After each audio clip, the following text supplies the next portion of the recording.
এই ধরো চাবিটা, আমি একটু 1 নাম্বার করে তুমি একটু দাঁড়াও। লোকটা কি বলত, গাড়ির চাবিটা আমার কাছে দিয়ে গেছে গা। আমি কি গাড়িটা লয়ে যাবো গা, না যাইতাম না। লোকটা দিয়ে আশেপাশে নাই, আমি এক কাজ করি, গাড়িটা লয়ে যাই গা।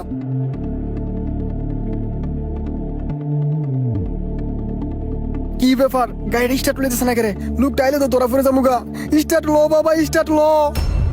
কি ব্যাপার, গাড়ি স্টার্ট নিতেছে না? মানে স্যার, এমনি দেখতেছিলাম গাড়িটা কেমন।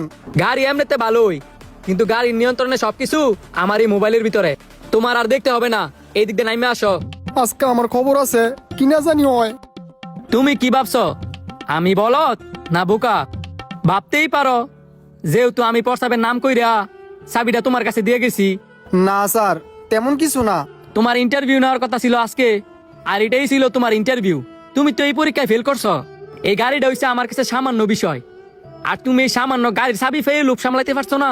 দেখো, আমার দরকার একজন বিশ্বস্ত ড্রাইভার, যার কাছে কিনা আমার এই গাড়িটা দিয়া আমি নিজেকে নিরাপদ বোধ করবো। তুমি যদি কাউকে বলদ ভাবো, তাহলে সবচেয়ে বড় বলদ হচ্ছে তুমি। আর তুমি যে কাজটা করছো, এই কাজটা তো ঠিক করো নাই। এখন তুমি বলো তোমাকে কি করা উচিত। স্যার, আমার ভুল হয়ে গেছে, আমার মাফ করিয়া দেন। আমি কি মাফ করব? আজকে নয় আমার সাথে এমনটা কইরা ফারফায় গেছো, অন্যদিন অন্য কারোর সাথে এমনটা করবা, সে কি তোমার ছাইরা দিব? আমি তোমার মাফ করে দিছি, যাও। আরে শোনো, এরকম কাজ আর ভুলও করবা না। পরে দেখবা মানুষের এত রাস্তাঘাট মার খেয়ে মরবা, যাও। লুবি কোথাকার আইসে ইন্টারভিউ দিত। আসসালামু আলাইকুম স্যার। ওয়ালাইকুম আসসালাম। স্যার চাবিটা নেন। দেন। আমি তাহলে বাসায় গেলাম। যান। উনি বাড়িতে চলে যাবে তো, তুমি চাবিটা রাখো, আমি একটু ওয়াশরুম থেকে আসি। লোকটা প্রথম দেখায় আমার কাছে চাবিটা দিয়ে গেল, কাজটা তো ঠিক করে নাই। প্রায় 30 মিনিট হয়ে গেল, লোকটা তো এখনো আসতেছে না। কোনো ঝামেলা টামেলা হইল নি? কি যে করি, ওনার গাড়ির চাবিটাও তো আমার কাছে, আবার ফালায় তো যাইতে পারতেছি না। কি ব্যাপার, কাউকে খুঁজতাছ?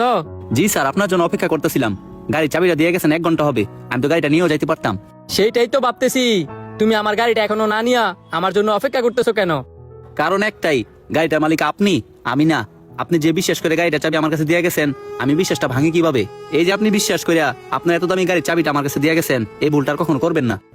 তুমি ঠিক বলছো, এই কাজটা করা আমার উচিত হয় নাই। স্যার, আমার চাকরির বিষয়টা, আর আপনি কি জানি পরীক্ষা করবেন বলছেন। পরীক্ষা তো আমি কইরা নিছি, আর সেই পরীক্ষায় তুমি তো পাশও করছো। কি বলেন স্যার? আমি পরীক্ষায় পাশ করছি, আপনি আমার পরীক্ষা নিলেন কখন? এই যে এই চাবি, যখন থেকে এই চাবি তোমার হাতে আমি দিয়ে গেছি, তখন থেকে তোমার পরীক্ষা শুরু হয়েছিল। এই চাবির সাথে আমার পরীক্ষার সম্পর্ক আমি তো কিছুই বুঝতাছি না। তোমার বুঝতে হবে না, ওই যে বললা বিশ্বাস, আমার একজন বিশ্বস্ত ড্রাইভারই দরকার ছিল। আমি তোমার মধ্যে সেই বিশ্বাসটা খুঁজে পাইছি। যখন তোমার এই গাড়ির চাবিটা দিয়ে গেছি, তখন তুমি লুপ করে এই গাড়িটা নিয়েও যেতে পারতা, কিন্তু তুমি সেটা না কইরা মিনিটের উপর মিনিট আমার জন্য অপেক্ষা করলা। এতেই বোঝা গেল তুমি কতটুকু সৎ এবং দায়িত্ববান। এখন থেকে আমার এই গাড়ির সব দায়িত্ব তোমার হাতে দিয়ে দিলাম। স্যার, আপনার অনেক ধন্যবাদ। আমি আর আমার মা 5-6 মাস উপর ঢাকা সরাইছি, একটা চাকরির লেগিয়া আমি আমার মা অনেক কষ্ট করতেছি। আমার কি যে আনন্দ লাগতেছে, ভাষায় প্রকাশ করার মতো না। আমি সত্যি আপনার কাছে কৃতজ্ঞ। আপনি যে বিশ্বাস করে আপনার এই গাড়ির চাবিটা আমার হাতে দিয়েছেন, আমি কোনোদিন আপনার এই বিশ্বাসের অমর্যাদা করবো না। আমি সততা ও নিষ্ঠার সাথে আমার দায়িত্ব পালন করবো। আমি এইটাই চাই, আর কিছু না। আসো। চলেন স্যার।